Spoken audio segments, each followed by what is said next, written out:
tersebut katanya Pak tidak difasilitasi apapun di isolasi mandiri. Jadi tadi sudah saya terangkan, kalau sembako dia sudah kami lengkapi. Dan saudara Selamat Sianipar sebenarnya yang minta kami, saya bisa nanti memasak sendiri. Dan saya sebagai kepala desa masih menyarankan kepada istrinya supaya tetap diperhatikan. Dan tersebut Pak, apakah biaya tersebut dari biaya dana desa atau dari pemerintah Pak?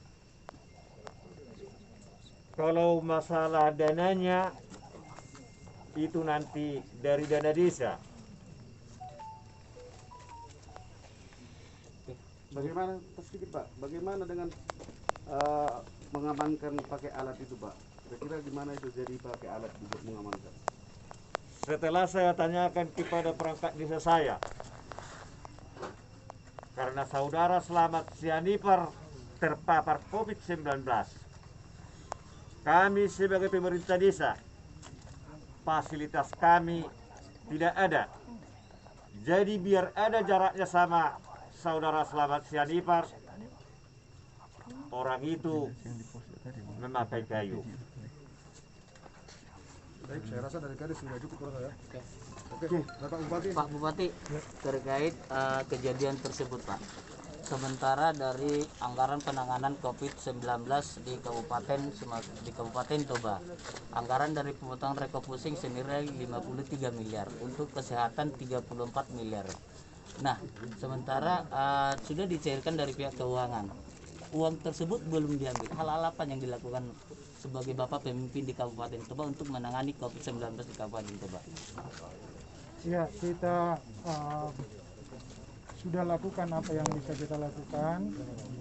Kita lakukan sosialisasi, kita turun ke lapangan, semua satgas turun, kita berikan pengarahan dari lewat Zoom sampai ke desa supaya semua kita bekerja sama, pemerintah dengan masyarakat, untuk mengatasi COVID-19 ini.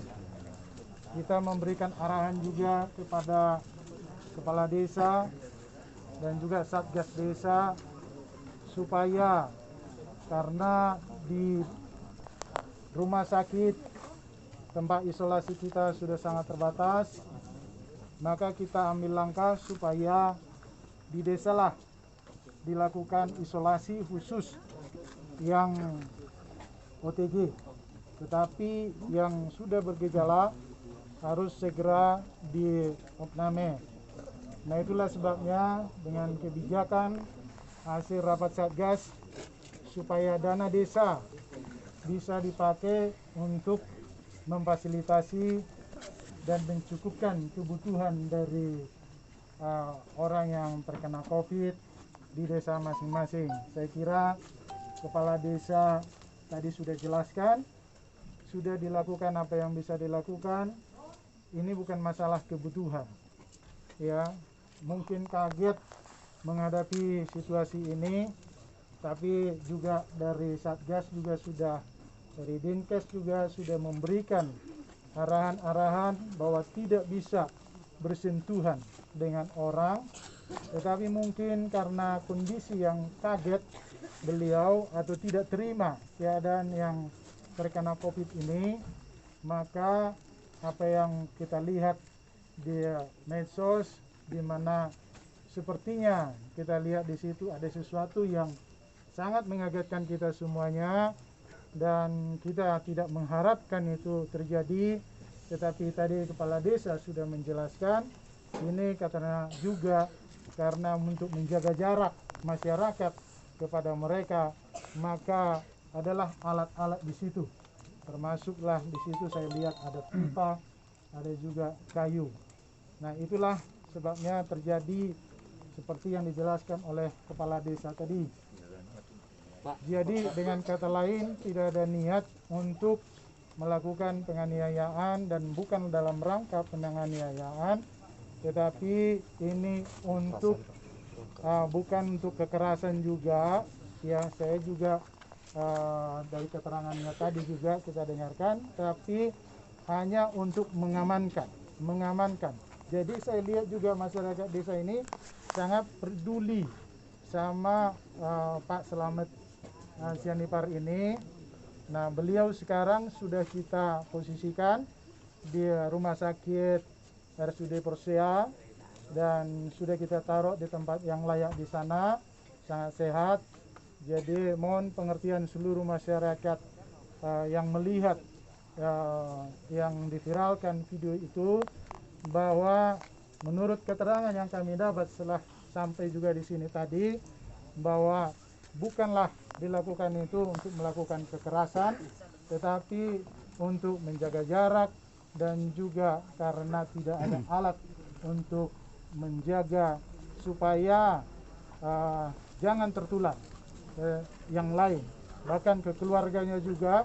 Saya dengar tadi juga saya bertemu dengan istrinya, seperti yang dijelaskan tadi, bahwa istrinya juga berusaha untuk dikejar. Nah, inilah yang kita tidak inginkan. Sekali lagi kita sangat peduli dengan beliau. Mari kita tidak saling menyalahkan satu dengan yang lain, tetapi kita sama-sama apa yang bisa kita lakukan. Ini pekerjaan kita bersama untuk menyelesaikan melawan COVID ini. Hanya taati, turuti, ayo kerjasama, maka ini akan selesai. Demikian, Pak. Bagaimana dengan hasil konfirmasi pihak Satgas Covid kepada pihak keluarga korban? Istrinya tadi kita sudah ketemu dan beliau sudah menjelaskan juga. Beliau katakan bahwa kejadian ini sangat disesalkan, merasa juga bersalah karena suaminya apa yang dilakukannya itu tidak tepat, sebenarnya mengejar orang dalam keadaan sakit seperti itu. Sudah disarankan istrinya juga, ayo turuti di rumah, istrinya berusaha juga kasih makan supaya dia tenang, tetapi tetap keluar dan berusaha mengejar orang. Dan inilah yang kita tidak inginkan. Sekali lagi, kita tidak tahu COVID ini sekarang yang varian apa yang ada di sini. Hanya dengan ludah saja itu bisa menular ke teman yang lain. Nah, itulah sebabnya masyarakat desa karena sudah sadar betul penyebaran ini bisa terjadi di kemana-mana, maka mereka berusaha sebenarnya sudah mengingatkan. Dari ibu juga saya dengarkan tadi, ya, dari penjelasan istrinya sudah mengingatkan sebenarnya masyarakat jangan keluar, jangan pergi, jangan bersentuhan dengan orang. Tetapi itu terjadi. Sekali lagi kita tidak mau menyalahkan siapa-siapa. Marilah kita saling membahu, saling berpegangan tangan, saling membantu supaya lawan kita COVID ini bisa selesai. Ada pertanyaan, Pak? Satuan gugus tugas, Ada pertanyaan, Pak. Ini untuk kepala desa. Bapak kepala desa tadi sudah menyampaikan mengenai tingkah laku daripada saudara Slamet. Yang ingin kami tanyakan, apakah saudara Slamet ini mempunyai riwayat gangguan jiwa atau keluarganya ada gitu? Jadi terima kasih atas pertanyaannya, Pak. Jadi kira-kira 2 tahun yang lewat, abangnya ini memang dia mungkin entah dari situ ada keturunan. Memang gangguan jiwa lah saya bilang. Dan saudara abangnya Kian, makanya dia bisa sampai ke Papua, ada suratnya dari dinas kesehatan bahwa dia ada gangguan jiwa. Oh, abangnya. Ya, oke. Demikian saya kira.